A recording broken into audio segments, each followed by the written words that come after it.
What's up, everybody? Welcome to episode 11 of the Weekly Gridiron season number 2. As always, we're your hosts, Adam Dante. And Luke. We all got jerseys on today. Bryce Young, back for another week. Jay, who we rocking? Tom Brady, have to. Rocking the Panthers beanie as well. As That always. time of the year. Let's go. Tons of fun planned for you today, as always. As always. Recapping week 9, getting into last week's fantasy leaders, and predicting week 10. How hard is it to believe that it is already week 10? Very hard to believe. It's crazy. Feels like just yesterday. Just yesterday I saw the Steelers get blown out by the 49ers. Yeah, this season has gone by fast. Very, very fast. Yes. With that being said, I'll run through the fantasy leaders from last week real quick. Our honorable mention was Joe Burrow with 22.32 against the Bills on Sunday Night Football. Nice. Number 15, we had Stephon Diggs, 22.6 on Sunday Night Football. Number 14, Luke Ramondre Stevenson with 22.9 against the Commanders. He had, I believe, the longest touchdown of his career. It was 64 yards, I think. Yeah. That was great play if only we won, but oh well. 13th, Cade Otton for the Buccaneers against the Texans, 23.0. Oh, yeah. Speaking of that, you'll notice a common theme in today's list. Number 12, Cole Kmet, 23.5 against the Saints. Number 11, Josh Allen, 24.72 on Sunday Night Football. That was for the Bills. Also on the losing side of that game. Number 10, getting into our top 10, Amari Cooper against the Cardinals. He's back, 24.9. 9 in his first game with the Vikings. Josh Dobbs, 24.92 to lead him to victory. We'll get into that a little more. Steeler legend, Josh Dobbs. Number 8, we had Jalen Hurts, 25.88 against the Cowboys. Number 7, in what starts a big group of people from this game, Dalton Schultz, 27 on the dot against the Buccaneers. We already had one Buccaneer on this list. That was a Texan, Dalton Schultz. Number 6, another Texan, Noah Brown, Ohio State legend, 27.3. Number 5, a Buccaneer, Rashad White, 27.9. Number 4, we take a break. CeeDee Lamb, 28.1. 3 is also a break, 28.36 for Dak Prescott. But on to the top 2, both are Houston Texans, 29.6 for Tank Dell and 41.8 for this week's leader. You guessed it, CJ Stroud. 41? 41.8. I shouldn't have traded that guy. I traded him for Joe Burrow, but Hey, I mean, Burrow's doing just as well, honestly. Yeah. But can't go wrong with one. Adam, I know we were so close to having our second Steeler on that list because Deontay had exactly 22. Whenever you were reading the 22s, I was like, maybe Deontay will be there. But I must say, I have a bone to pick with ESPN because compared to last year, this year, they don't give you, like, if there's a defense in that top group, they don't do that. They've just put scoring players. So, like, shout out to the Colts that had 20. Who had 27? It might have been the Raiders, or I think the Colts had 27. The Raiders had like 18. The Browns defense had like 23. Something like that. Yeah, I had the Browns defense this week. I had the Raiders defense and the Browns defense in a few leagues. I didn't have the Colts defense. I wish they didn't do as well as they did, but it is what it is. Yeah. Speaking of that, do we want to jump right into recapping week 9, I guess? Yeah, absolutely. You are only a winner this week, so we'll let you go first. Let me just bring up the stats real quick. And this is one of the only weeks so far where I'm happy to bring up the stats. Dante literally saw this win. I was saw it. It was a beautiful sight to see. I couldn't believe my eyes. We'll start out with the first drive, and it was our first opening drive touchdown since week 15 of 2022 against the Carolina Panthers. Sorry, Adam. But it was beautiful to see. We were running the ball well. Kenny was throwing the ball well. And yeah, it was just a beautifully sustained drive. But once again, it turned into a classic Pittsburgh Steelers, keep it close, Kenny clutch up in the fourth quarter, and the defense comes up with the big stop. And honestly, I wouldn't want it any other way in regards to this game. It was just so fun to see. Kenny Pickett, 19 for 30, 160 with a touchdown. Wish he would have threw for more yards, but he got the job done. Jalen Warren, 11 carries, 88 yards. That guy's just blossoming into an absolute stud. Najee, 16 for 69 with a touchdown. I don't mean to cut you off. Were you talking about Jalen Warren before Najee? Yeah, Jalen Warren. Yeah. Yeah, he really is breaking out this year. Guy's an absolute beast. Deontay, 7 for 90 with a touchdown. And obviously, I'm going to talk about it. George Pickens not being involved as much as he should be. But I'll get into that later. Getting into the defense, Alex Highsmith, 2 sacks, TJ Watt with 1, Marcus Golden with 1. And I got to give a big shout out to the guy whose jersey I'm wearing for absolutely locking down D-Hop this week, which was just huge. Held D-Hop to 4 for 60, which isn't like as it still is pretty. That still is a decent amount of yards, but you gotta.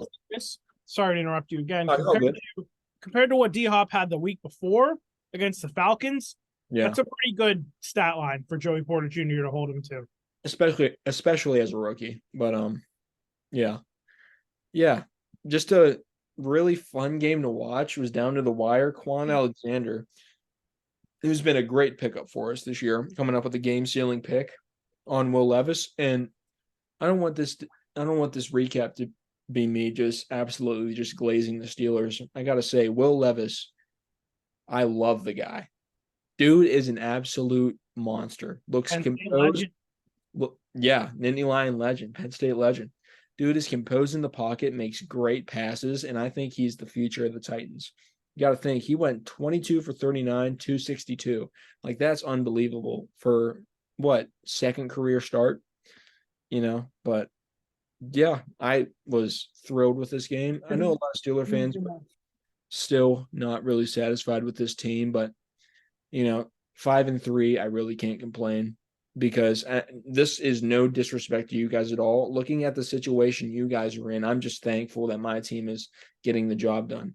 Even though I think you guys both have a bright future in the league, but totally understandable, dude. Totally understandable. But I'd like to think so. You will. I think you will. But I just see so many Steeler fans on Twitter just like criticizing everything we do, whether that's from Kenny, whether that's Najee being slow and inconsistent, whether that's the Deontay drops and jokes, and the Matt Canada needs to go, which I do think he's getting better. I'm just very grateful that my team has a very good chance of being 6-3 after this week.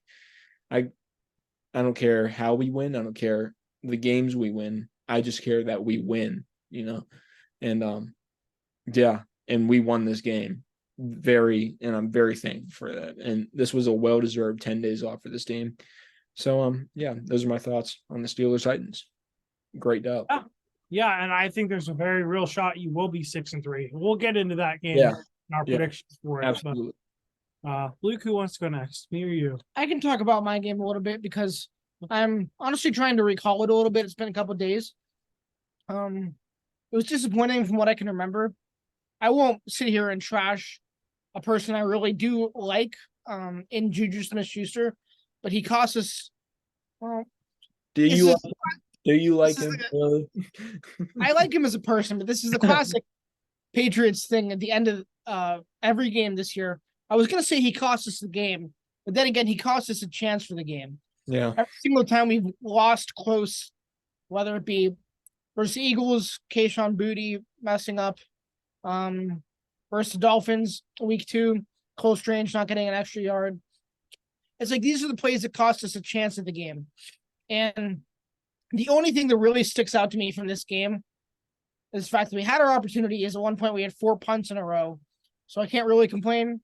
But Mac Jones was leading a good drive, and I don't know how this always happens to him. He's not the best quarterback ever. I'm not going to sit here and pretend like he's the future of anybody's franchise anymore. But what I will say is this always happens to him.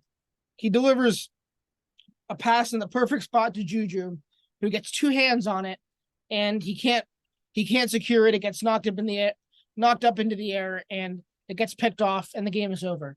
This always happens to Mac Jones. It was against, I forget who this one was against. I think Vegas, that Devontae Parker had that horrible drop.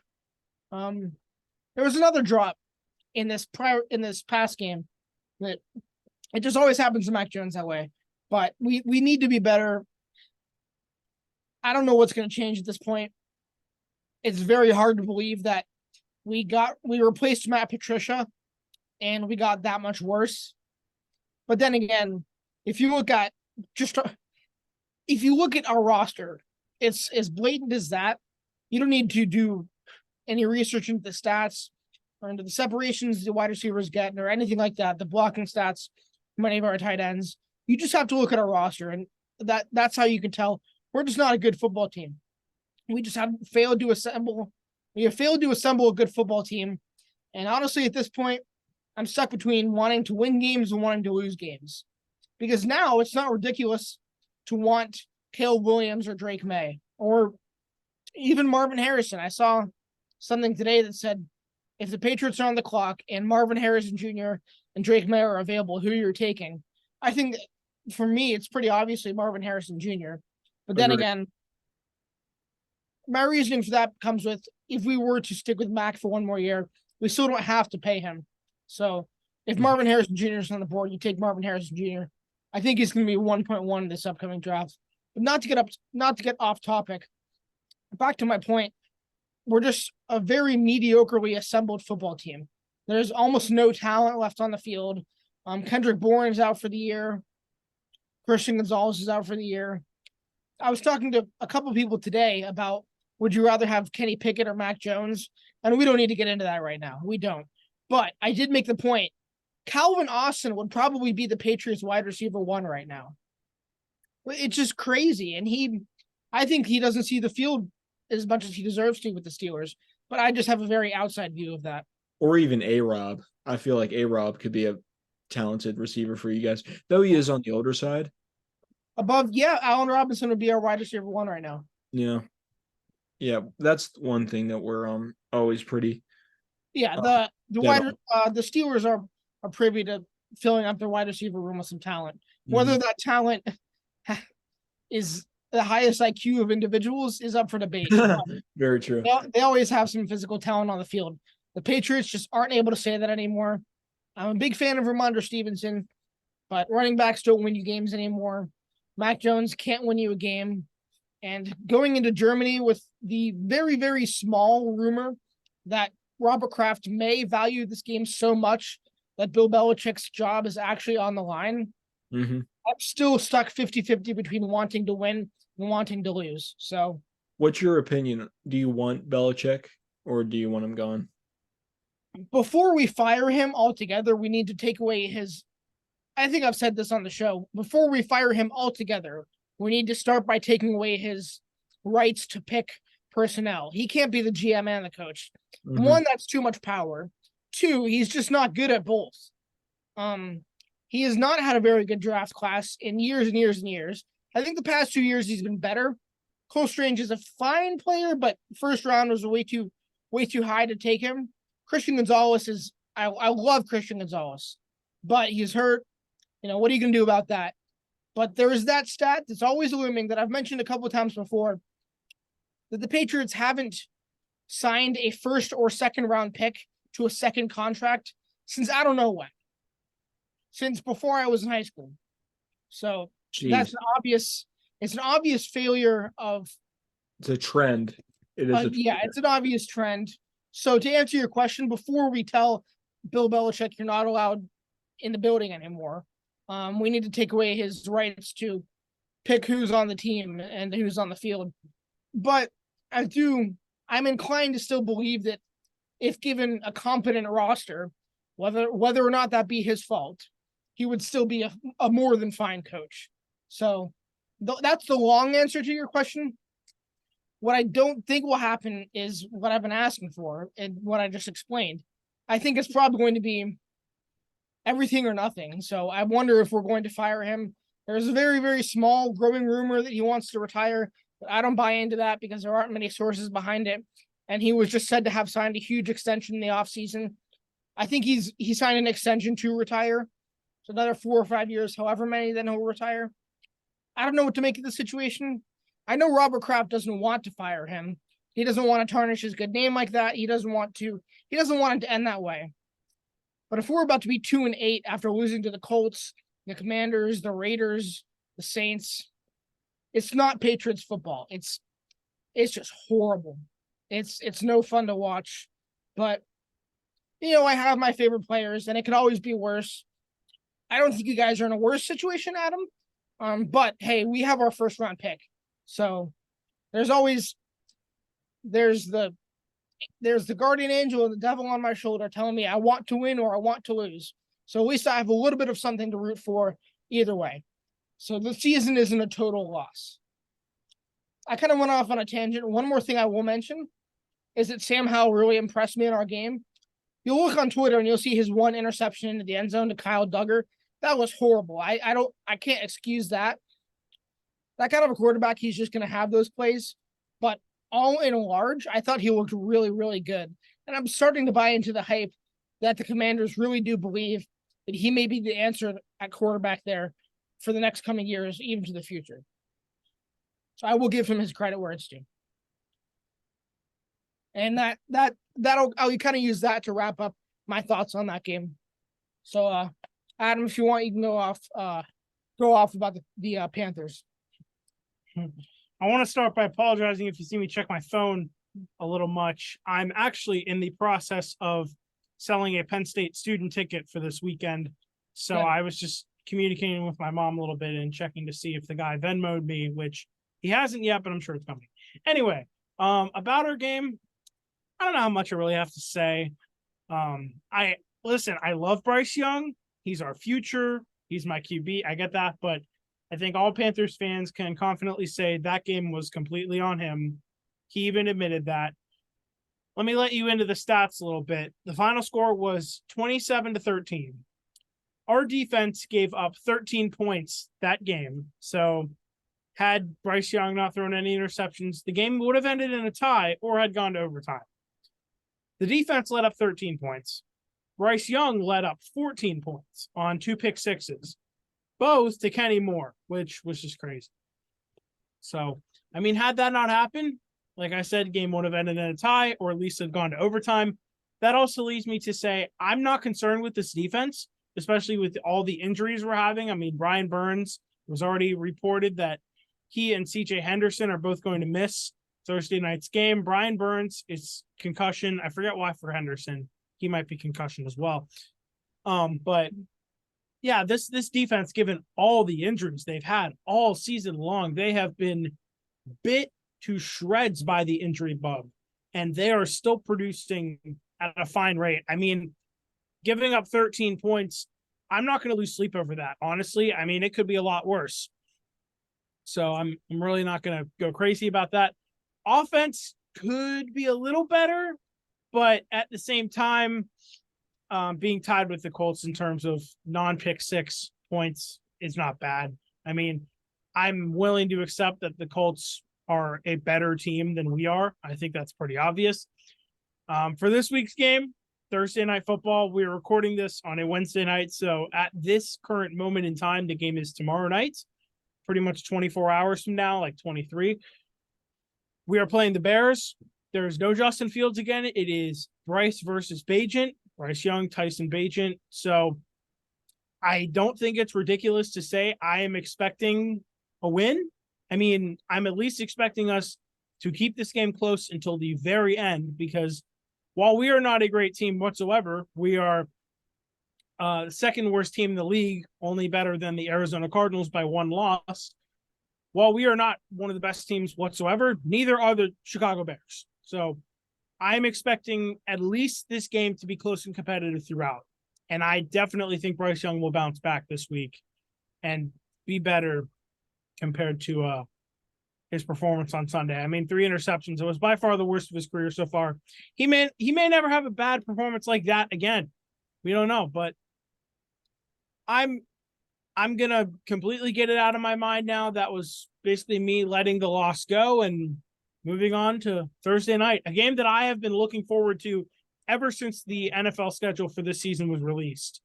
I've been looking forward to the rematch against DJ Moore, which in all likelihood is going to be a former good buddy of his, Dante Action Jackson, on him all night long. So we'll see how it goes. I'm excited. Also, I should note that former Panther Deontay Foreman, also his revenge game. So it'll be really interesting to see how this goes. If only Tariq Cohen was healthy, it could be on our active roster.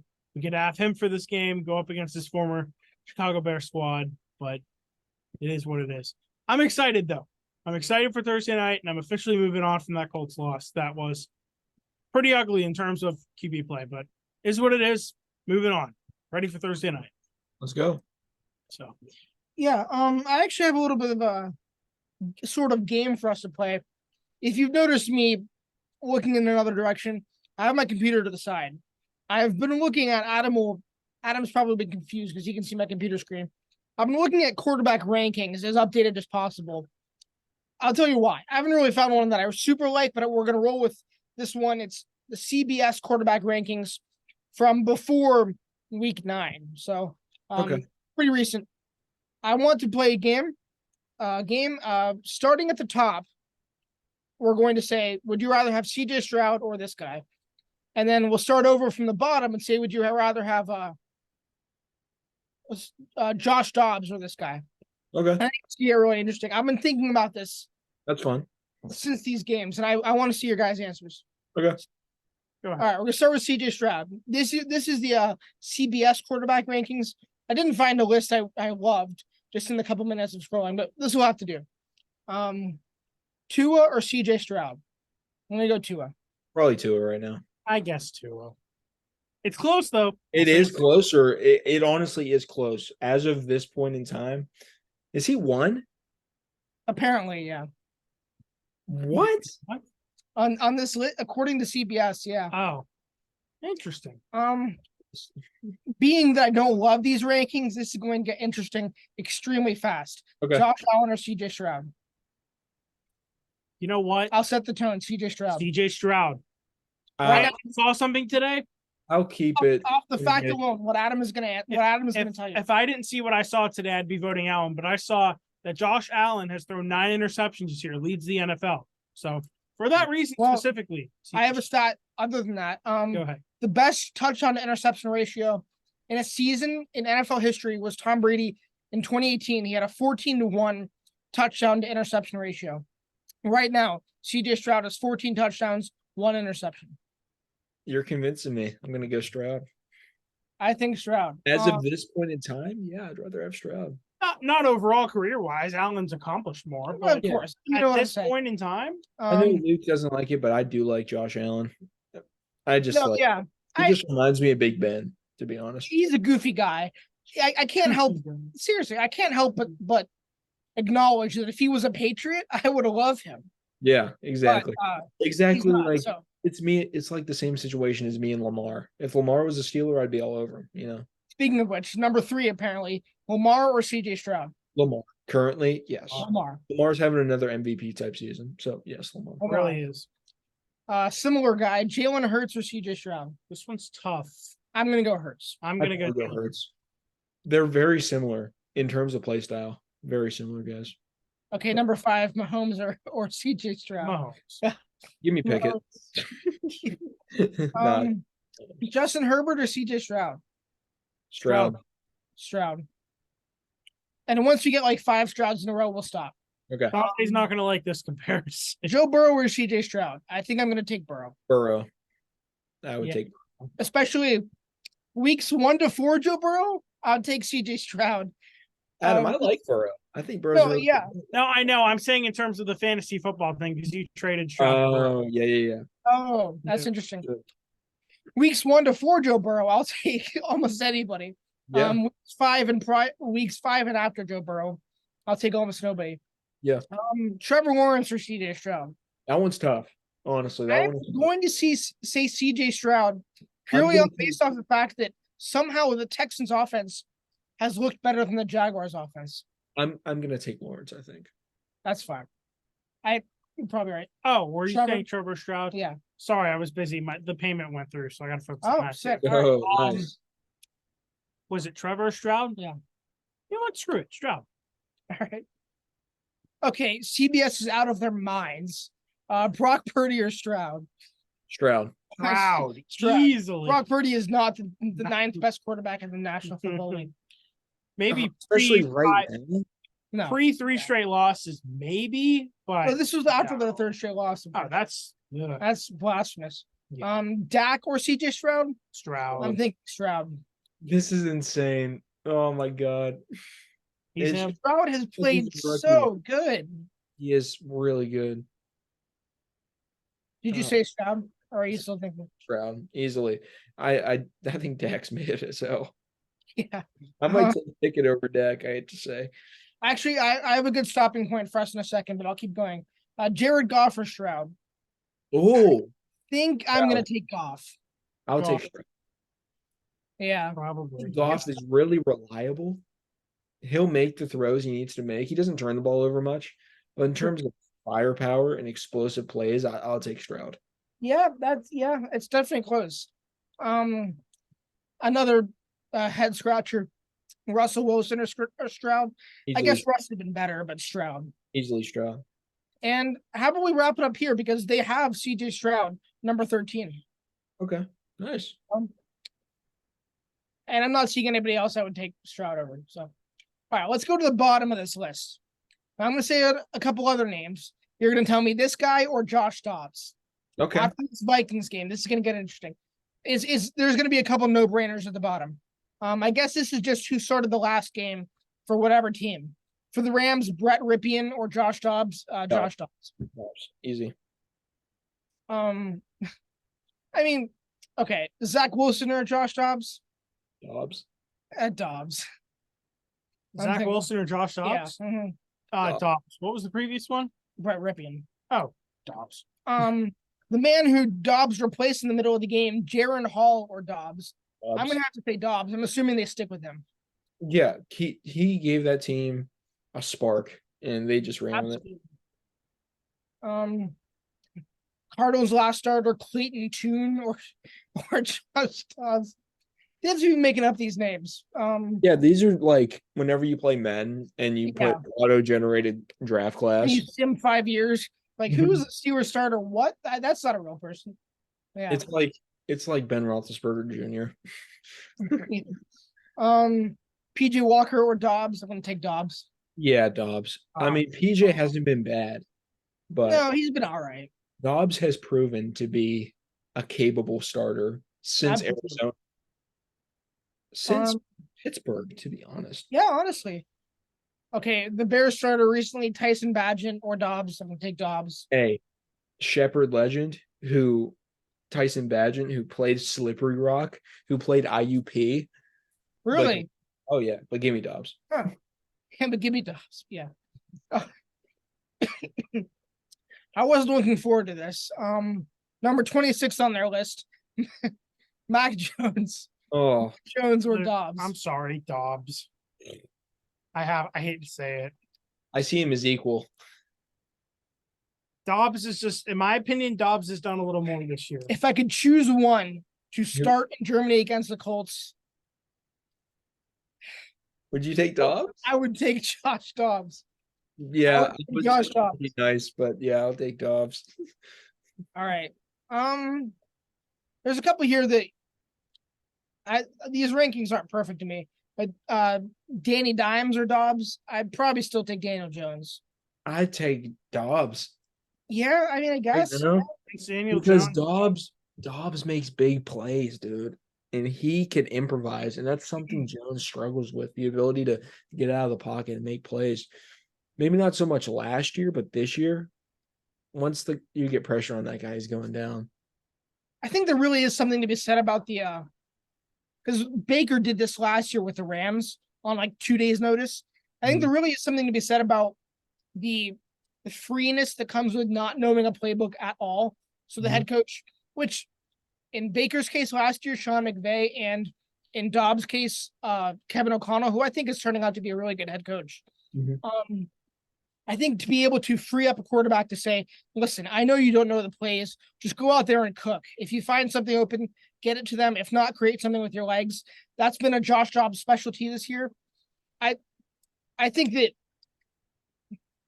I don't know, if he had to learn a playbook, I mean, 7 weeks into his stint with the Cardinals, it wasn't that exciting anymore. I'm not going to try to discredit him out of nowhere, but I still think I'm going to take Daniel Jones. Over Dobbs? I don't know. Yeah. I'm taking Dobbs. At this point in time. I'm not even hesitating. All right. Seriously. Jimmy G or Dobbs. I'm going to take Dobbs. Dobbs. Especially since Jimmy G just got benched. Yeah, Dobbs kind of, I mean, Jimmy G kind of sucks. Sorry. Honestly, yeah. Here we go. All right, you two. This should get interesting. Ooh, this is really interesting, actually. You two could have some interesting thoughts to CBS about this. Okay. Ranked 23rd, Kenny Pickett or Josh Dobbs? Dante, I'll let you start. Kenny.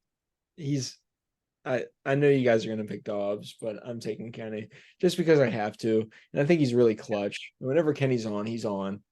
So give me Kenny, unfortunately. But it is closer than I'm going to make it seem. I promise. But I'm going to pick Dobbs. Sure. Adam, you don't have to be nice. If you honestly think Dobbs, pick Dobbs. It's extremely close. Let me try to state my case for Pickett. I don't know.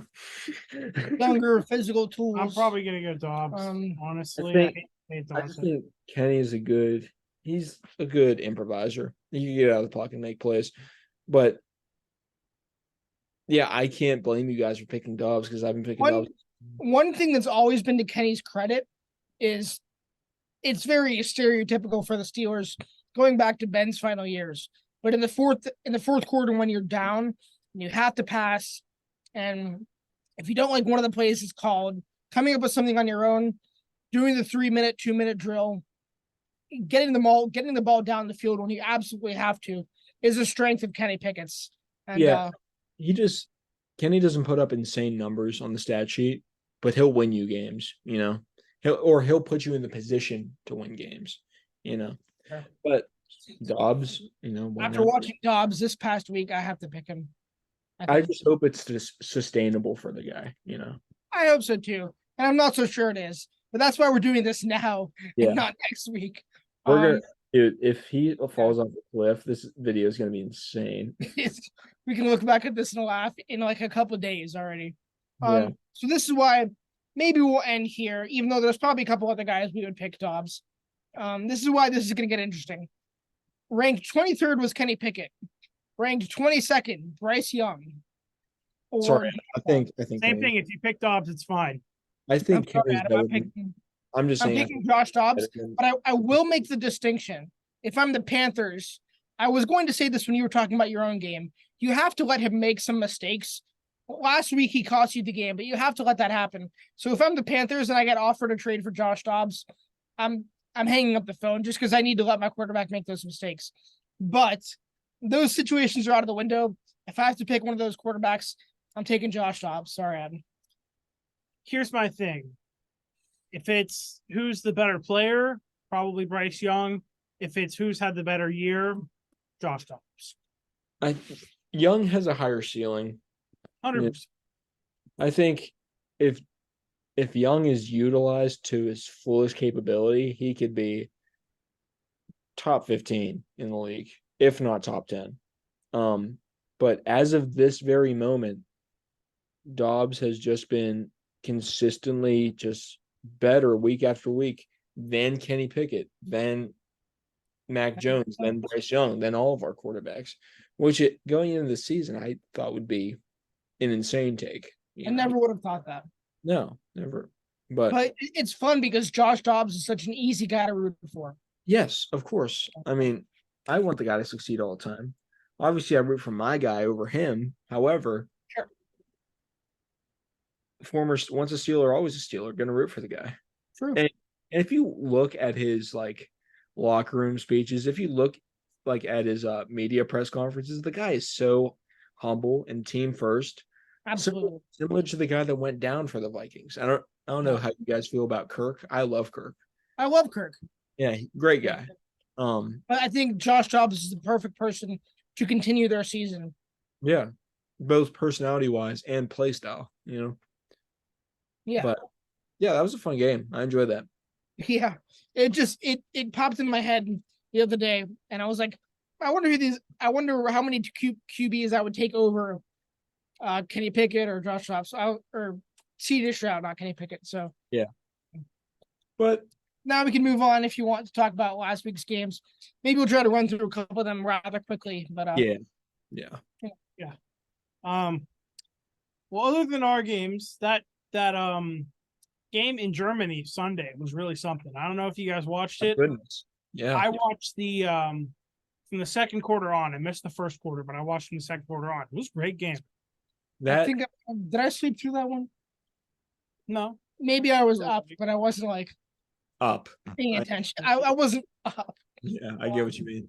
No, I do. But that I don't know if you guys saw that fumble recovery, then lateral for like 50 something yards by the Chiefs. I watched that live. I was like insane. I was like losing my mind, dude. So I remember it. But yeah, I mean, Chiefs had a big lead. Dolphins came back, made it a game. Chiefs held on. That's exactly the type of game you want to see. I mean, these international games, I want them to be good because I want them to make it worth it to wake up early and watch them. True. Yeah. Because you look at people on the East Coast, I mean, you're waking up at 9:30 in the morning to watch these games. I want it to be worth it if I'm waking up that early on a Sunday to watch football. Dude, if you look at West Coast, that's 6:30 in the morning. Right.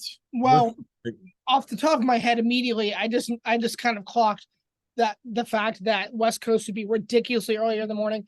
And I thought about it. I don't know. Has a West Coast team ever played overseas? I just thought of it like Dolphins, Chiefs, Patriots, Colts, Eagles, I think, Jaguars, Ravens, Titans, Falcons. Jags. That may be a conscious thing by the NFL. Honestly, yeah. Interesting. Just something I just thought of. The interesting thing is the 1 p.m. games here are 10 a.m. games there. Imagine watching football at 10 a.m. 4 p.m. slate here is It'd be 1 p.m. so odd, but and then Sunday night football there is 5:20 p.m. But then again, there's probably a podcast in LA saying right now, dude, we get to when we wake up at 10 a.m. and watch those football games, it's already 1 p.m. for those people. Yeah. That must be so weird. So, it's literally what we're accustomed to, but it does feel like it would be very weird. Yeah. Well, I think this week is the last international game of the season. I'm pretty sure it is, yeah. How's that gonna feel, Luke? Waking up at 9:30 to watch your Pats. At least it's like First off, I gotta decide if I think it's worth it or not. 9:30 isn't too early, so I'll wake up. But dude, I mean, yeah, I won't get out of bed. Yeah, I would be pumped if the Steelers played it like an international game. That'd yeah, be probably any other year or any other week I would be, but I'm not generally the most excited I've ever been, being that I have to read on Twitter all week about how Bill Belichick is going to get fired. So I'm trying to build while contain my excitement. But I do think it's cool. It grows the game. It gets fans of teams elsewhere. Germany is definitely different. Much less games have been played there than London, so I think it's cool. Mm-hmm. I've read about how Robert Kraft values this game very highly, which I mentioned earlier, which is part of the reason for all the sparking Bill Belichick rumors. But, it's always good for the franchise. It's like you said, you'd be super excited, or at least relatively more excited, with the added fact that if the Steelers played overseas. Mm-hmm. So I do think it's cool. I'm not totally dismissing it as irrelevant. But I'm also not sure that I'm going to get out of bed. I may watch it from bed. The thing is, your team being done playing at like 11:30 might suck. Because all right, the rest of my day's gone, It might or might, if we win by 20. Yeah. I'll be riding that high all day. It's going to be interesting. Yeah. I don't know. I feel like I felt like I was like missing out this Sunday because whenever your team plays on Thursday, it's like, all right, nothing else. However, it was stress free. I could just watch football. It was beautiful. That's what I mean. Yeah. But yeah. Anyway, we Prime digress. time. Something could be said for every prime time slot. About that concept. Like Sunday night, it's got to be so nerve wracking, but it's got to be so cool. But things Dude, like that. I've shit my pants. Excuse my French. Over Sunday night games so many times. Just hearing dun dun dun dun. I just like get a pit in my stomach every time I hear that because I always know it's like, oh, 2 minutes left. The Steelers down. How are we gonna respond? Now Then you got this theme song stuck in my head. that Sunday night music is underrated. Some primetime sports theme songs are always so good. I think Monday Night Football is kind of mid, but that's just I me. don't know if I can think of it off the top of my head, but we're also getting way off topic. Do we want to? So Speaking of prime time, do we want to jump into Week 10 predictions? Yeah, why not? Unless you, off the top of your head, have something else to say about last week, that's fine with me. I mean, props to CJ Stroud for his amazing performance. Yeah. Record setting, absolutely. Cowboys lose, world wins. Cowboys lose. Definitely. One thing we were all wrong about: Packers beat the Rams. That was weird. That does make me nervous for this week, but we'll talk about that. I think it says way more about the Rams, so I wouldn't worry too much. Yeah, that's fair. The Rams did have a third or fourth string starting for him. So did they? Yeah. They have Carson Wentz now. That'll be interesting to see how that works. True. Yeah, but if it works. Yeah. I will admit I was very wrong about the Seattle Seahawks. I thought they would go into Baltimore and make a statement. I was very, very wrong. Likewise. I don't know how Ravens made an extreme statement, if anybody did. They got ripped a new one. That score was ugly. Detroit no longer alone, getting ripped to shreds in Baltimore this year. I could say this until week 18. However, it doesn't matter how good the Ravens get or continue to be. Can't beat KP, can't beat George Pickens, can't beat the Steelers. Especially in the bank. The Steelers always win in Baltimore. I can remember the last time the Ravens beat the Steelers in Baltimore. Well, the Steelers are ready for this stat. This is a crazy stat. The Steelers are 6-1 in their last 7 games versus Baltimore. 6-1, dude. That loss was last year, I think, at home, I believe. Yeah, with because Kenny got hurt and Mitch. It was like 20-14 or something like that. Yeah, that Lamar versus the NFC stat is so funny because it makes so much sense. If you don't know what I'm talking about, he's like 19-1 all time against NFC teams. It really is funny because it makes so much sense. If you're the head coach of the Vikings, why would you spend more than the 7 days leading up to the game? I mean, maybe they do, but watching film of Lamar Jackson, because like you only see him once every 4 years, and the result of that is he's going to tear you apart. It's just the kind of player he is, and it's so funny. Just like take your medicine, take your medicine. It's inevitable. Just kind of let it happen. It's such a reliable thing at this point. Yeah. But before we jump into week 10, I want to state something interesting. So I was just on Twitter/X real quick, just checking stuff out. ESPN put out like who gets your Heisman vote thus far, and it was between Marvin Harrison Jr. from Ohio State, J.J. McCarthy from, as I call them, that team up north, Bo Nix from Oregon, and Michael Penix Jr. from Washington. Marvin Harrison Jr. had 45% of the vote, and the next highest was Penix at 28%. Then you had McCarthy at 17 and Bo Nix at 10. Well, I don't think Harrison is I don't think he's going to win the Heisman. My guess is probably Penix if he keeps this up. Where's Williams? Caleb Williams even on there? Is Caleb Williams even on there? No, he's having a rough year. I don't think he'll be the Heisman by any means. One thing I will say about that, because Adam, I've seen this a couple times too. Yeah. To be devil's advocate, I think it's a little bit of big name bias when it comes to all of those people picking Marvin Harrison. He has been balling out though. You got to get. He has been, but I think, it's the same. It's the same kind of thing in all sports, where if you say who's the NBA MVP, half of the votes are going to be LeBron James, even if he is isn't top 5 for the award. It's just something like that. Right. When you ask the fans, but I do not to discredit Marvin Harrison Jr. at all. He's we say that Lamar Jackson owns the NFL or owns the NFC and he ripped the Seahawks a new one. Marvin Harrison Jr. did that and more to the Penn State secondary. So, all right. We're getting a little off topic. Just a little bit, just for the first time tonight we got off topic totally. Let's predict week. What'd you say, Dante? Gotta play Michigan this week, unfortunately. Yeah, yeah, that's gonna be. You'll be rooting for us, I hope, Adam. We'll see. Yeah, I don't know. I'm rooting for Penn State in that one. Anyway, let's jump into week 10. And for the first time this year, I get to start off. Yeah. Got the Panthers and the Chicago Bears. Or as Josh Knapp calls them, the Lolcago Bears in Chicago. Thursday Night Football.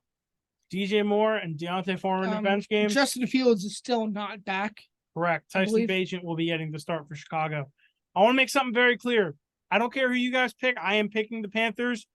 I know last week was rough with Bryce Young, but like I said, that does not change my confidence in this game. I definitely think we can get a win. It'll be on the road in, I don't know if I want to call Soldier Field a tough place to play anymore. Actually, probably not. It's interesting. The Chicago fans are passionate, but I want to say the Panthers can get the job done on the national stage. And if we don't, we don't. But my pick is going to Carolina. So you guys pick who you want, but that's where my pick's going. Dante, you go ahead because I know who I'm picking, but I'm curious if I'm going to end up being. Well, you go ahead. I don't know. I don't want to give it away. You're nervous you're going to be the only one? Is it? I don't want to say anything that would give me a pick. I just want to know who you're picking. Give me the Carolina Panthers to get their second win of the season. Let's go. Yeah. I think the Panthers, this is a game they should win, personally, in my humble opinion. And a game I think they will win. I think they have, outside of DJ Moore, even though this is a DJ Moore revenge game, I don't know. Something's telling me Panthers here. Their defense is good. Ryan Burns, first of all, that Bears offensive line is not that good. I hate to interrupt. He got hurt. Oh my god. Concussion, yeah. It's brutal, but hey, we do have Frankie Louvu who will probably step up. It is one player. Blown out last week and the week before, but yeah, the Panthers defense is going to make it tough on the Bears. I've said it time and time again. Even though the Panthers always struggle with injury, and this Brian Burns concussion is no exception. The Panthers defense is very underrated. I think is the best part of their team. Yeah. What were you saying about Lufu? Sorry to interrupt you. Who was what in the last 2 weeks? Oh, just dominant. I figured. Just blowing out. But the Panthers defense is going to make it tough. I think even with Brian Burns out, that pass rusher is going to get to Tyson Bagent, and the Panthers. It's going to be an ugly game. Personally, both offenses are not very good, to put it lightly. But for sure. Outside of Thielen, who's having a great year, maybe like a 17-10 kind of game, something like that. I could definitely see that. I could also see Miles Sanders is playing this game. He's not hurt, right?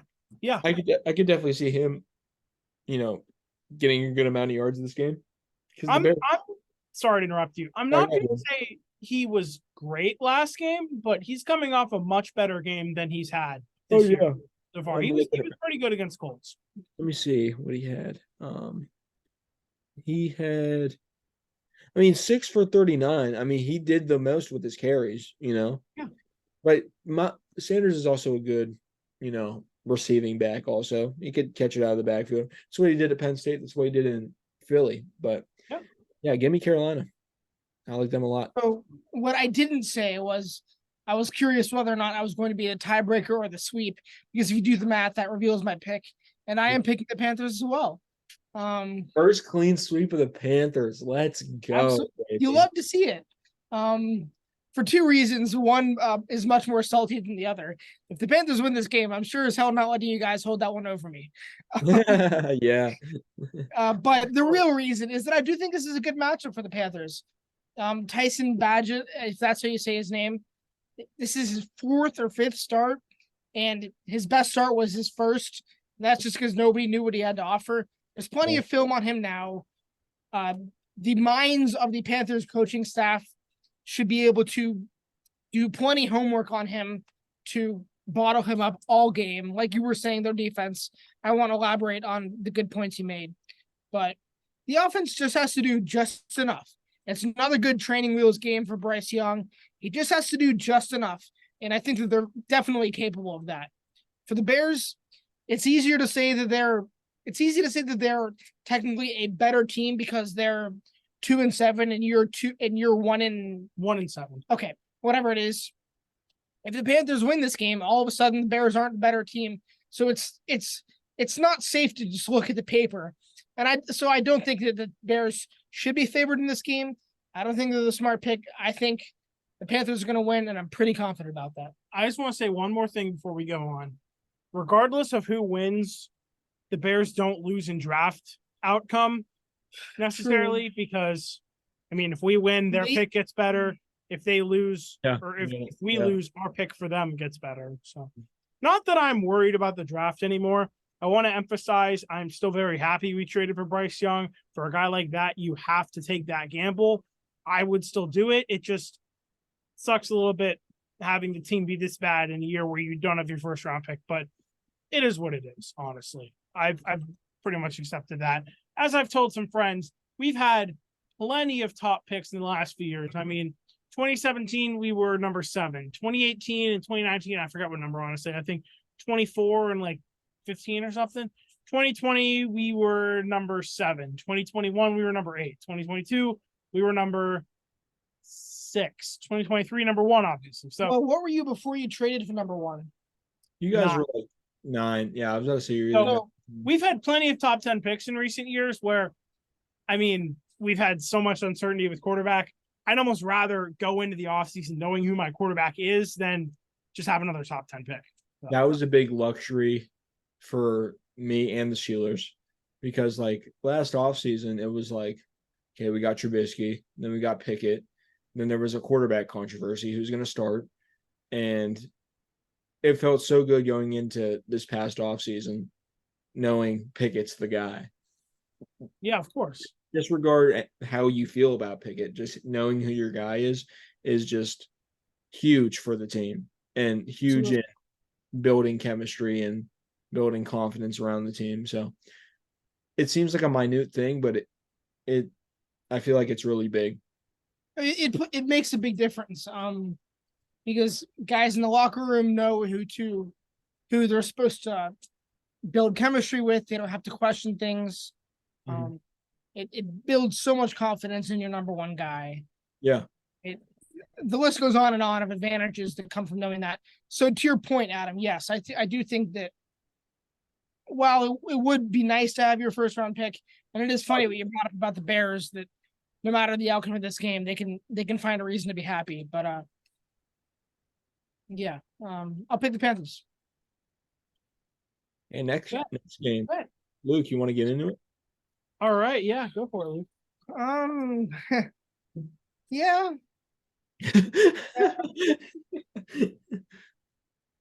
I don't know. You just want to pick? Green Germany. I'm picking the Colts. I am too.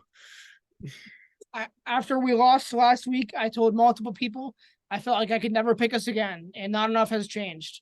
Last week, I texted this to somebody. I'm going to try to, in the next 5 seconds, think of all of these names off the top of my head. But our only active wide receivers last week were Juju, Tyquan Thornton, Jalen Reagor, and Demario Douglas. That's it. Jesus. Getting any of your other guys back this week? Not Kendrick Bourne, maybe Devontae Parker. Big news. And that's it, if I'm not mistaken. So going into another week in 2023, almost 2024, with those 4 guys, Juju Smith-Schuster, again, no disrespect to him. Okay, maybe a little bit of disrespect to him as your wide receiver 1, and Jalen Reagor on an NFL roster, on an active roster, seeing 30 snaps a game. What a disaster. So, yeah, I can't pick the Patriots as much as I may like to. Yeah. Whatever happens, happens. Yeah. Sorry, Luke. No offense, this is kind of a no-brainer for me. I'm going to be going with the Colts as well. Sorry. But moving on, 1 o'clock slate. Or did you have anything else you wanted to say? No, I don't have anything else to add. You picked Okay. the Colts, right? Don't you? Yes, I picked the Colts. Yeah. Okay, that was before Okay. I think I said anything. I might skip the order a little bit because I want us all to go in a row, 3 in a row. So Dante, we'll skip the Browns and Ravens, and we'll get to your game. Okay. So we can all 3 go in a row, make it a pattern. Yeah. Packers, Steelers. This is the perfect game to follow up a 10-day break after that Thursday night game. And I just think the Steelers are the better team on all 3 phases. And though not by much, these two teams are very, very similar. I often refer to the Packers as the Steelers of the NFC, which if you look at history, if you look at culture, they are very similar, blue collar cities. But I think I'm going to take the Steelers here. Yeah, our offense was rolling last week more so than it has been. If you just adjust a few things, Kenny has 2, maybe 3 touchdown passes. And I think this is the perfect game to just stack another win. I mean, the Packer defense is solid. It is underrated. However, our defense is, in my opinion, better. And we are facing a not so good offense right now. Jordan Love not good under pressure. And one thing the Steelers do incredibly game in and game out is bring pressure on the quarterback. And I think it's going to be no different here. So give me Pittsburgh. I am going to pick Pittsburgh as well. I joked with somebody earlier today that I was going to pick the Packers because it's somebody who loves to remind me that I pick against the Steelers every time the Steelers win. And I have been doing that a lot lately. So I'm going to give credit where credit is due. I'm going to pick the Steelers, and I really do believe that. I think that the Packers are a team completely floating out in the middle of space. They're not that good. They're not that bad. They're just a bad team, and that's not what you want to be in sports. Doesn't do you any favors. But I think that they're just going to pick up another loss this week. I think the Steelers, like you said, are a better team on pretty much all fronts. So it's a remotely easy pick for me this week, honestly. Yeah, it was a pretty easy pick for me as well. I don't want to be too confident going into this game because the Packers, man, they'll grind you out, regardless. We still got to watch out for Aaron Jones and Quadzilla AJ Dillon, who I'm very fearful of. However, we do have Cam Hayward back, which that should help stop the run. Sure. We have guys like Ogunjobi, Montravius Adams, who have been key in stopping the run. Hell, even a Landon Roberts at the middle linebacker position, he could stop the run pretty well. So if we focus on that and make Jordan Love throw the ball, I think good things will happen for the Steelers. But anyway, I already made my pick. I don't want to go off on a tangent. Clean sweep for the Steelers. Nice. I'm picking Pittsburgh as well. I'm thinking kind of how I was thinking last week with Tennessee. It's another one of that type of opponent where they will probably keep it close, but it's a team the Steelers should beat. And I was thinking about the Steelers schedule the other day. They have enough winnable games where they can win those winnable games and go to the playoffs in the AFC. And the Green Bay Packers are definitely one of those winnable games. This is a game the Steelers should win so they don't have to win one of those games where, say, it's against Cincinnati or even Cleveland or even Baltimore or Seattle, where it's a tough team like that, say you don't win a game as simple as Green Bay, that you have to beat one of those teams. So I think this is a game the Steelers should win and will win. So honestly need to. Because if you win this game, 6-3 compared to 5-4 is night and day. 6-3 is basically you're pretty much a sure thing. Maybe not a sure thing, but very likely to get into the playoffs. And especially with odds are in your favor. Yeah. Yeah. Especially with our remaining schedule that does consist of the Patriots. I'm sorry, Luke. But that week's gonna be fun. Just saying already. But maybe for you. Yeah, we'll see. We'll see. But I wouldn't take you guys lightly, especially with that defense with Judon. But Yeah. That's it. yeah. But Next that's up. neither here nor there. Next Yeah. game. Okay. Yeah. Let's jump back to before what would have been Packers and Steelers and go with another AFC North game. And this is both AFC North. Browns and Ravens. I cannot wait to watch. This will be a fun game. I'll flip to this game because I'll obviously be watching Pittsburgh, but Who's starting for the Browns at this point? Probably Watson. Watson. I heard he has no injury diagnosis. Massage Watson. Okay. Massage Watson. Massage Watson. This pick is very easy for me. Adam, yeah, I'm gonna do something I feel like I haven't done as much this year, and that is pick the Baltimore Ravens to get a win, especially with the fact that they are at home and they have been playing very well at home this year. They have 2 losses on the year, which one of them was at home to the Colts. Who was the other one to? Oh, Steelers. Duh. How could I forget that? Sorry, Dante. Oh, it's all good. But they've only lost 1 game at home. They've been cruising at the bank. Give me the Ravens. It continues here. They'll go to 8-2. Yeah. It's good. I'm going to take the Ravens also, man. They are such a good football team in all phases. Steelers will sweep them still. We know this. I really hope so. That would be incredible. Hopefully our starters aren't playing that game. Hopefully we're already in the playoffs by week 18. But yeah, man, the Ravens are so good. I can't wait for the Browns to just lose finally. I mean, they did lose to the Seahawks the other week, but man, I just want to see the Browns lose so bad. And I think they will. It's going to be interesting to see 2 of the best defenses in the league as of now. I think 3 of the best defenses, 3 of the top 6 defenses in the league are in the AFC North. I do think, maybe not Pittsburgh. I mean, Pittsburgh is good. I do think they're top 10, but the Browns and the Ravens are 2 of the best defenses in football right now.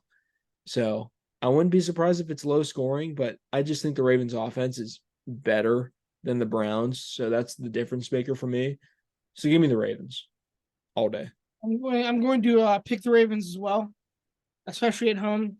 It's one of those games, I think, just like Packers Steelers, where it is an easy pick, while at the same time, I know it's going to be a close game. And it could go either way, but I still think that it's an easy, confident pick.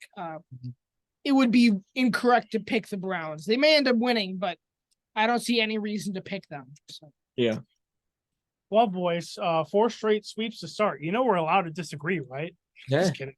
But speaking of disagreement, change my pick to the Patriots. No. I'm just kidding. This next game, I think we'll have some disagreements. 49ers and Jaguars in Jacksonville. I'll tell you what, I know who I'm picking right now. Me if too. You guys don't know yet. I know. You know? I don't. So another one where I'll be interested to see if I'm a tiebreaker or a sweep. Dante, you let me go first last time, so I'll let you go first this time. Jacksonville. I'm picking the Jacksonville Jags. And I already know how this is going to go. I think me and Adam are going to pick the Jags and Luke's going to be the righteous mind and pick the Niners, but give me the Jags. Well, I'm going to be the righteous mind and pick the Niners. Oh. So, yeah. Luke, I'm setting you up with a tiebreaker here. Well, you both gave a taste of the truth. I'm picking the Niners. Okay. As rough sledding as it has been for them since their hot start to the year, we are still waiting for the Jaguars to reach their potential. It's no longer early. And I don't think it's worth raising alarm over. I think they'll be fine. In fact, I'm sure they will reach their potential, but we're still waiting for it. This is week 10. So I don't like this matchup for them. Adam, lifelong 49er fan since 2 months ago. Yeah. Yeah, pretty much. Yeah. All right, next game. What a snoozer this is. Actually, maybe not. Maybe not. This one's tough. I like this one. Niners. This is assuming you guys Niners. are looking at the same Saints and order. Vikings. Is that the one you're? Yeah, Saints Okay, and Vikings. I think this could be fun because it's really close. Mm-hmm. The Saints have been playing some good football. The Vikings have been playing some good football. Vikings are at home. Rematch of the 2017 NFC divisional round Minneapolis Miracle game. Vikings probably wish they could sign Case Keenum for this one, just for one game. Case Keenum, Josh Dobbs. Right now, Dobbs. Well, Case Keenum is still on the Texans, making a very nice paycheck. Oh, Yeah. So, you know what? I know who I'm going to pick, and I'm going to go with the Minnesota Vikings. I think it'll be very close, but I'm going to go Minnesota. This one's Give me really Josh tough for Dobbs. me. This one's really tough. This is really tough. You said it's in Minnesota? It is. Minnesota. I will say this. I still haven't made my pick, but if it was in New Orleans, I'd be picking the Saints. Yeah, I'm kind of going. I'm just going to throw that out there. I'm going to take the Saints. Something's just telling me Saints here. I can see If you having want a to big pick Saints, it's totally fine. I would happily be in this scenario where the Vikings are right and I'm the only one who picked them. In fact, I should bring it up. Last week, I was the only one to pick Minnesota over the Falcons, and I was right. Do you want to be in that situation? That was a close game. It was a very close game, and I think it'll be very close like this one will be. I think I'm going to pick the Saints. Okay. Oh, wow. I'm searching. I'm searching for reasons not to, and whenever I find myself doing that, I throw them all out the window and say, I know who I have to pick, anyways. So I'm gonna pick the Saints. That's not the theme last week with the Seahawks and the Ravens. I was like, Seahawks, could be okay, but the Ravens is just always going back. But the Ravens are so good. And I was like, I gotta pick the Ravens in this one. And the Saints aren't that great, but as much as I hate to say it, I made the point about there being something to a quarterback not knowing an offense. So it really just becomes go out there and just be an athlete. There's going to be a little bit less of that this week. There's going to be more hitting and missing reads. There's going to be more design plays and more that the Saints can pick up on. The Saints have a good defense. That's a tough football team. And I like I said, I was searching for reasons not to pick the Saints. So when I find myself doing that, I give up and I pick who I'm going to pick anyways. I'll tell you what, Adam's hoping to be right with the Vikings 2 weeks in a row. I kind of hope you're right too. Well, going on to a game I think will provide another disagreement. And I'll be honest, I don't know where I'm going with this one yet. Texans and Bengals in Cincinnati. Stroud against Burrow. I can go first. Two Ohio State legends. That's right, I said it. Joe Burrow technically was at Ohio State. I don't remember if he ever played, but he was like on that team with like JT Barrett, Dwayne Haskins, and Burrow. He was our third stringer on that team. Crazy. I can go first. Go ahead. I hear the word Bengals, and that's all I need to hear. I am absolutely picking Cincinnati. CJ Stroud looked as good as anybody last week. Anybody except Joe Burrow. He's playing like nobody else is right now. That offense is on fire. They're in Cincinnati. The Texans are a good team, but they also lost to the Panthers. They're not undefeated. The Bengals have been playing like the best team in the NFL for the past 3 weeks, and I think that continues. Dante, you know who yet? Yeah, I'm rooting my ass off for the Texans in this game, but it's the Bengals. Feel free to disagree with us, Adam. You know, I was going to pick the Bengals, but I feel like someone has to pick CJ Stroud and the Texans. I really hope you're right. I really, really hope you're right. I'm going to go with the real Ohio State legend here. That dude, right. If hit a Burrow. Yeah. If the Texans win this game, that'll be a big statement for Stroud. Huge. Like, that'll be as is usually said in college football, a signature win, you know. For D'Amico Ryans in his first year, exactly what it would be. Take down the Bengals, man. You know. Wow. Yeah. Exactly what it would be. I don't really have a dog in the fight like you guys do. I'm just hoping for another. Texans Buccaneers last week was 39-37. That's a scoregami, meaning that final score has never happened before last week. And it came down to a 45-second game-winning drive. That was awesome. I hope we get another game like that. So that's all I'm going to say. Absolutely. All right, let's move on. Final game of the 1 p.m. slate. Tennessee Titans, Tampa Bay Buccaneers. Baker Mayfield versus Will Levis. Will Levis officially the starting QB now. It was announced yesterday at the time of recording this, which was Tuesday. It was announced he will be the starting QB for the rest of the season in Tennessee. And I think that's my choice. Where is this game? This is in Tampa Bay at Raymond James Stadium. This was tough. I could speak from an NFC South person. Not the easiest place to play in whatsoever. Yeah. I can start. I'm going to pick the Buccaneers. Because it's 51-49, and I as well am in the camp that Tampa Bay is a hard place to play. Maybe I never caught on to this before watching Tom Brady play there. There's just something about the colors in that stadium and the atmosphere, and maybe it's dumb, but like their logo and their it looks right to me. Everything. I love their aesthetic, and I really do think that's a hard place to play. It looks intimidating. No, for sure. Yeah.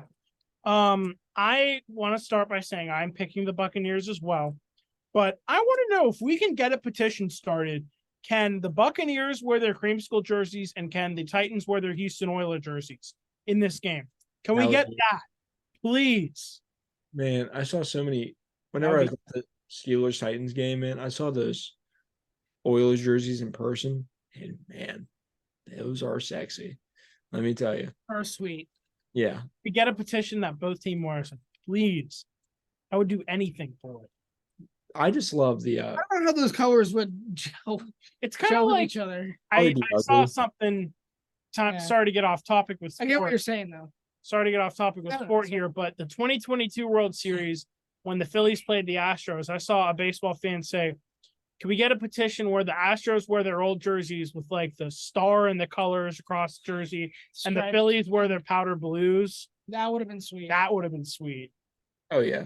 This is kind of what I'm thinking here. But yeah, we could make a whole other podcast for sure, just talking about the best jerseys ever. But anyway, Dante, who's your pick? Maybe next offseason.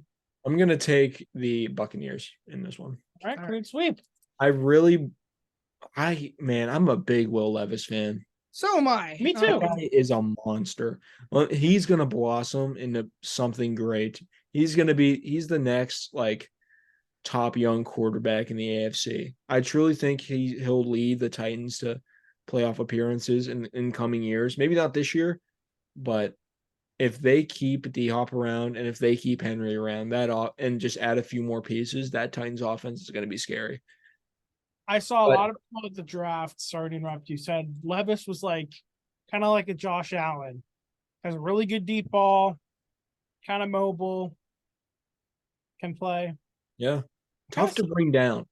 He's like unexpectedly a strong guy. Like whenever I don't know about unexpectedly. Have you seen that guy's biceps? That's fair, but I'm outside of his biceps. I know you mean. Yeah. You wouldn't think he'd have as strong of a base as he does. Yeah, compared to like a Josh Allen or I could say it, Big Ben whenever he was younger. He doesn't have that strong like lower body build. But man, he's just so good. Just the plays he makes pressure is just. The man is drinking mayo and coffee as we speak, and eating a banana with the peel. Maybe Pickett should do that. Maybe he'll get muscles like that and be able to throw the ball deep. However, Buccaneers for sure. Buccaneers. Starting the 4 p.m. slate, Lions and Chargers in LA. Lions coming off the bye, coming off a Monday night win against the Raiders. I believe they are getting David Montgomery back finally, which is an extra boost to them. Chargers, they're also coming off a Monday night win. They just beat the Jets. They beat the crap out of the Jets. Yeah. Who do we pick for this one? We all saw that one coming when it came to the Chargers and Jets. And Dante and I made eye contact. I think we both see this one coming. You already said Lions. I'm picking the Lions. I'm picking the Lions as well. So is this a clean sweep? Yeah. Yes, it is. Brandon Staley can beat Zach Wilson. That's great and all. But, Dan Campbell, as a man, is just running laps around Brandon Staley, I think. That's true. And then you get to being a football coach. And So give me the Lions. That is a funny thing. Next It's up, not- wait, yeah. sorry. Is no, Montgomery, go. You're is good. Montgomery back this game, or is it still Gibbs? Yeah, I said he was probably. Oh, my bad. I didn't think so. Yeah. I think he is. All signs. I hope not. I've been enjoying these Jahmyr Gibbs fantasy points. Mm-hmm. Very true. Sure. Well, that was a battle of the light blue teams. Next, we have a battle of the red teams with the Falcons and Cardinals. I hate the Falcons. I can't pick the Cardinals.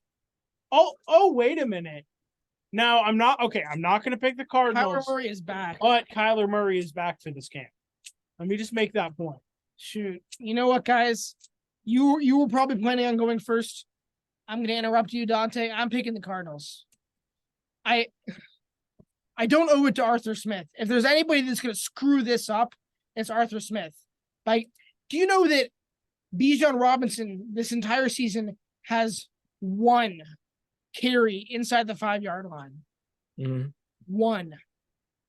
Now, I don't know how many times they've been parked inside the 5-yard line, but any NFL team by now, probably at least 10. Half those carries have probably gone to freaking Jonnu Smith. So if anybody's going to screw this up, it's going to be Arthur Smith. I'm good at convincing people of things. I'm a salesman. I will caution you from picking the Cardinals. You know what? But if you want to do it. That's up to you. Cardinals. I'm doing it. All right. Luke, you've convinced me. This is one of those ones that may seem a little bit better alone too, but hey. I said I couldn't pick them, but then I remembered Kyler Murray is back.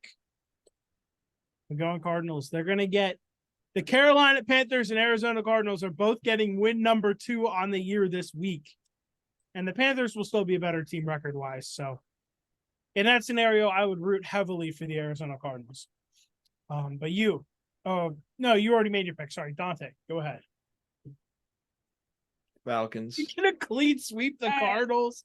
I'm expecting you to pick the Falcons, and I'm expecting to give you your flowers next week. Yeah, I'm picking the Falcons. Okay. I just think they're a more complete team.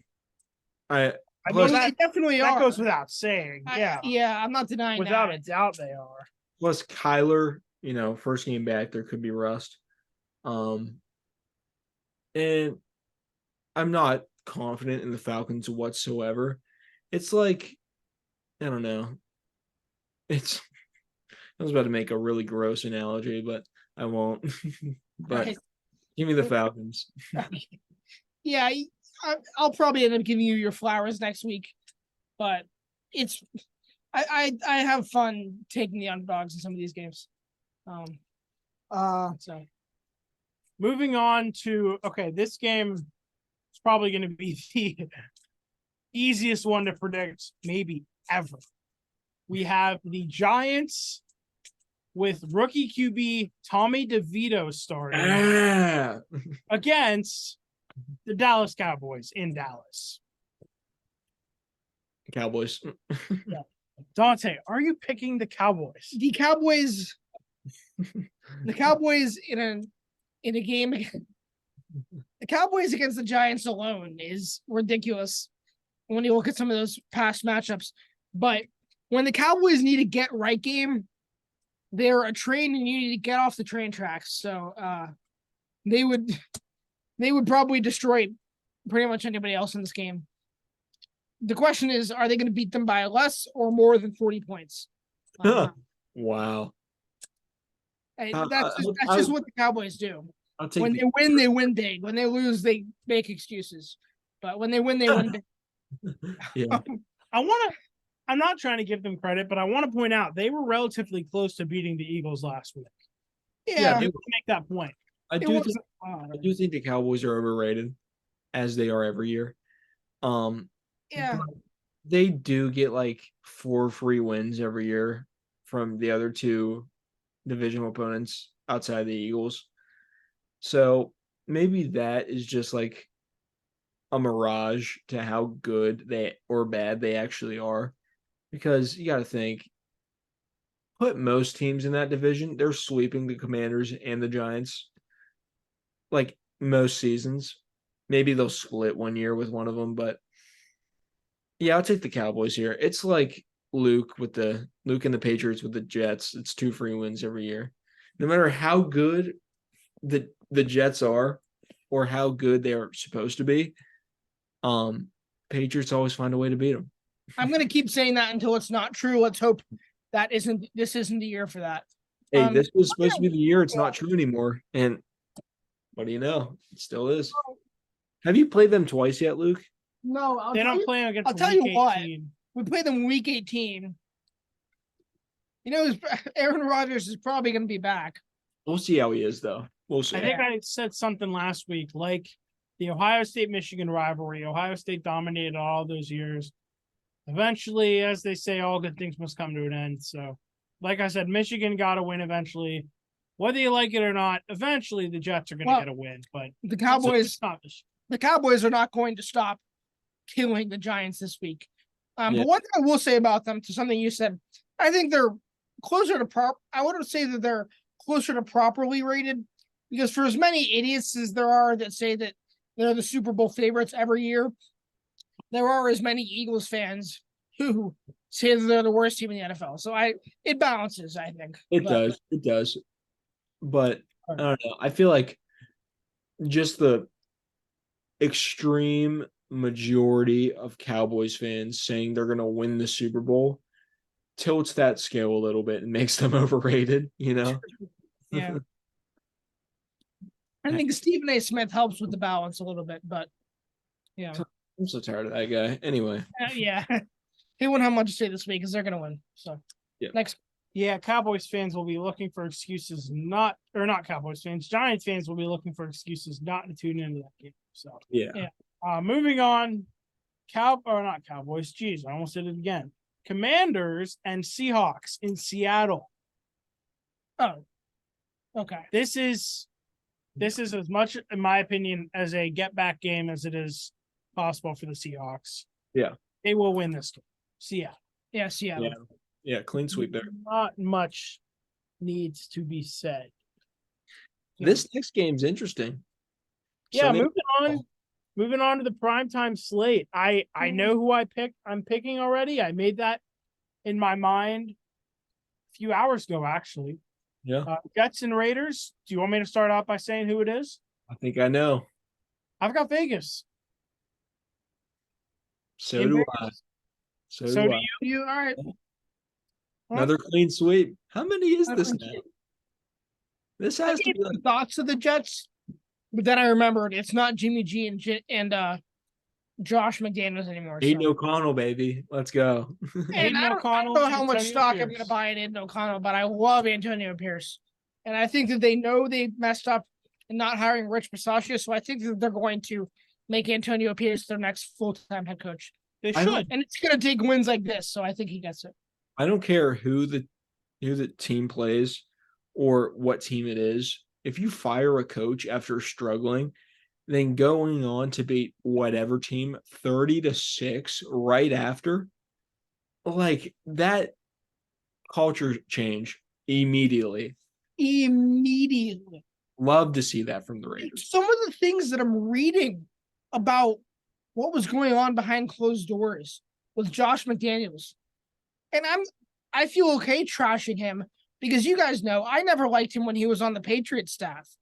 I saw the Raiders hired him and I laughed out loud and I knew I was going to be right. Some of the things where he was thoroughly convinced that Tom Brady was going to be a Raider an offseason ago.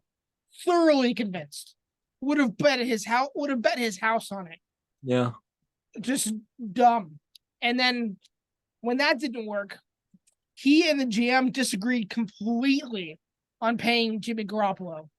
And I guess he had a lot of pull in that decision somehow. I don't know who gave him that power. Unbelievable. That's such a bad decision. And I think we talked on last week's show about that story that came out with the new head coach. I forget his name already, but his speech about the 2007 Giants. Just some of the stories of Josh McDaniels. I can't believe that ever happened. Yeah. So, the immediate change and seeing that become fruitful so fast. what we were talking about last week. I saw that score. It was like 30-6, and the game wasn't over. I was like, holy crap! So they are playing with a vengeance, trying to make up for lost time. And this is another game where if you're the Jets, I would just get off the train tracks. So, but they're tied to them, and I think that the Raiders, yeah, this is a pretty easy pick. Yeah. I even, I guess I kind of followed up with it, but I promised myself I wasn't going to go off on a tangent about the Jets, and I won't. It's been like, I realized last week, and I felt a little bit bad about it. It's been like 4 straight weeks I've given the same speech about Zach Wilson, and I think I've used that potty training metaphor at least 3 times. Yeah. So I will not go off on that tangent again this week. I promise. All right. We can move on. Finishing out with, speaking of easy picks, we've got the Bills hosting the Broncos. As much as I don't think the Bills are entirely that good, it's the Broncos. Yeah. So give me the Bills. Bills. Yeah, give me the Bills. I don't even need to think twice. Yeah. This is one of those where it wouldn't even be that funny if the Bills lost, because I don't even like the Broncos either. So yeah. Same here. To the Rams, Dolphins, Eagles, and Chiefs, enjoy your bye week. Get some well-deserved rest for the rest of the season. Yeah. So those are the picks. pretty much everybody's fantasy football is going to suffer this week. Cooper Kupp, Puka Nacua, AJ Brown, DeAndre Swift, Jalen Hurts, Tyreek Hill, Jalen Waddle, Raheem Mostert, Tua, Devon A-Chain, Patrick Mahomes, Travis Kelce, all on bye. Rice, Isaiah Pacheco, all of those defenses on bye. Wow. This is probably the roughest week of the year for fantasy. Yeah. He's got all those guys on bye, but good to know that they'll be there for the rest of the season. Mm-hmm. So, all right, boys. Does that want to wrap it out? I think so. It does. I think so. It is getting late. It is currently 10:11 at night as you're watching this. That's totally fine. Hey, I've got to be up at 7:15-ish, 7:30-ish for class tomorrow, but my body has become used to it. I don't care. It's fine. Yeah, right. Exactly.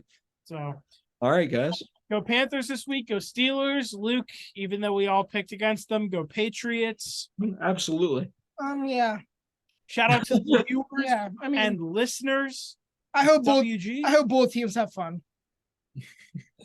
And I hope we beat the living shit out of the Packers. But however, should be a good game. Go Packers. I hope I get to celebrate a victory. Go Steelers. Shit, I just say go Packers. Go Steelers. Dude, it happens. It happens. But hey, shout out to everyone who listens and watches. We appreciate you all. We wouldn't be here without you. So, to everybody who joined the premiere, thank you so much. Yeah, seriously. The premiere is always banging. It's crazy. Join in. All right. Signing off. Adam. Dante. And Luke. We'll catch y'all next week. Week 10.